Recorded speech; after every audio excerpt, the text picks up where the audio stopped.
When we only silo and ghettoize creativity among artists, A, it's naive, B, it's not fair to artists, and C, it's not beneficial to our society at large.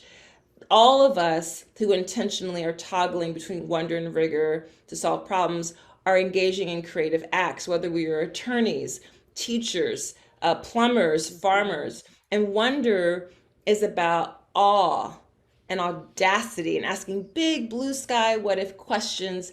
It's also about pausing, which in my country, United States, we don't do that very well.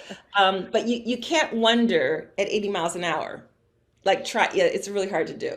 Are we all born creative, or is it a learned skill? In my view and in my research, yes, we are all, to be human is to be hardwired to be creative. And let me back out about why I think of it in that way. If you, the other part of my wonder rigor ecosystem, I didn't stop at saying, okay, toggle between wonder and rigor to solve problems. Off you go, you're creative.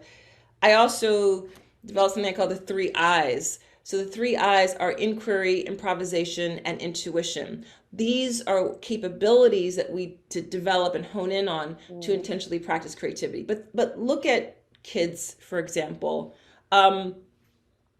There's an incredible amount of wonder that kids that we at one point just naturally were inclined to engage in.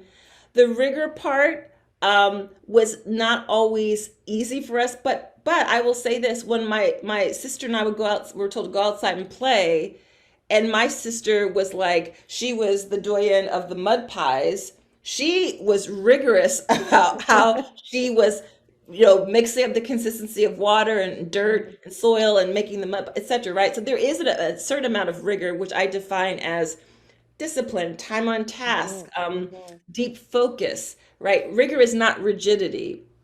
And we also see an incredible amount of curiosity and improvisation, which is about being adaptive and being And play. and play, yes, Mhm. and intuition. So if we extrapolate those elements of how I'm thinking about creativity, we see it very much so, very nascent in us as children, in our own children. But then what happens, Erica? Oh, yeah. We go to school. Yes. You say that school teaches out creativity.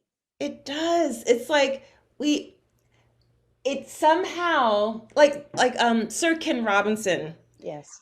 um, who's now passed away. But I learned so much from Sir Ken. I've never met the gentleman, but loved his work.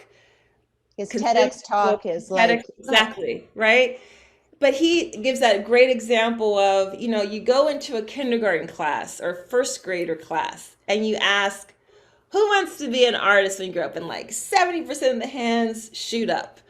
And then you visit them in like fifth grade and it's like half, 40% of the hands. And by high school, it's like they're like the cooler, dorky kids, on the sides and the margin in the back of the class, and like they're into photography or, in the theater. And like it's not as cool. And what's also happened was we have started to silo creativity in the arts. So our educational system, not all, but a lot, really the culture of learning and a lot of traditional education, mainstream education, is much more solutions based. It's what's the answer. It's fill in the dot in the standardized test and I love don't that. The one answer. There can only be one answer. Talk about shutting people down. shutting people down versus multiple possible future scenarios.